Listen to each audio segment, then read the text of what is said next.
എന്നെയും മോളെയും കൊന്നിച്ചേ പോകത്തുള്ളൂ എന്നാ അവൻ്റെ ആ സംസാരം. ഇത് ഒരാളോടല്ല പലരോടും കൂടെ പറഞ്ഞിട്ടുണ്ട്.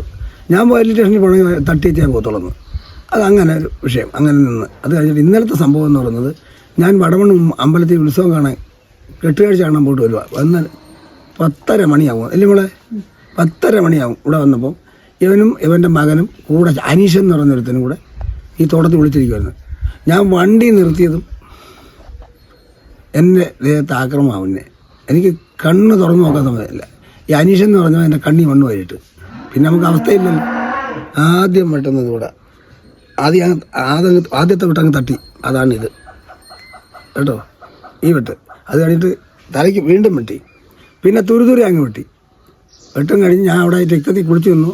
അപ്പോൾ നമ്മുടെ അരവിന്ദൻ എന്ന് പറയുന്ന പയ്യൻ്റെ ആട്ടോ കൊണ്ടുവന്നു. ആട്ടോയ്ക്കകത്ത് കയറി ഞാനും വിമോദും അരവിന്ദും കൂടെ താലൂക്ക് ആശുപത്രി പോയി. തൊട്ട് പുറകെ ഈ കൊച്ചിൻ്റെ മുറിവും കൊണ്ട് പിന്നെ പ്രദീപിൻ്റെ വണ്ടിക്കകത്ത് താലൂക്ക് ആശുപത്രി കൊണ്ടുവന്നു. അന്നേരം ഞാൻ ഇവരെ കാണുന്നത്. കാരണം ഈ കൊച്ചിൻ്റെ കാലിൽ മുറിവുണ്ടെന്നൊന്നും എനിക്കറിയത്തില്ല. ഈ തലയ്ക്ക് തട്ട് മേടിച്ചപ്പോൾ എനിക്കൊരിച്ചിരി കുഴപ്പമുണ്ട്. അങ്ങനെ ഞാൻ അവിടെ ചെന്ന്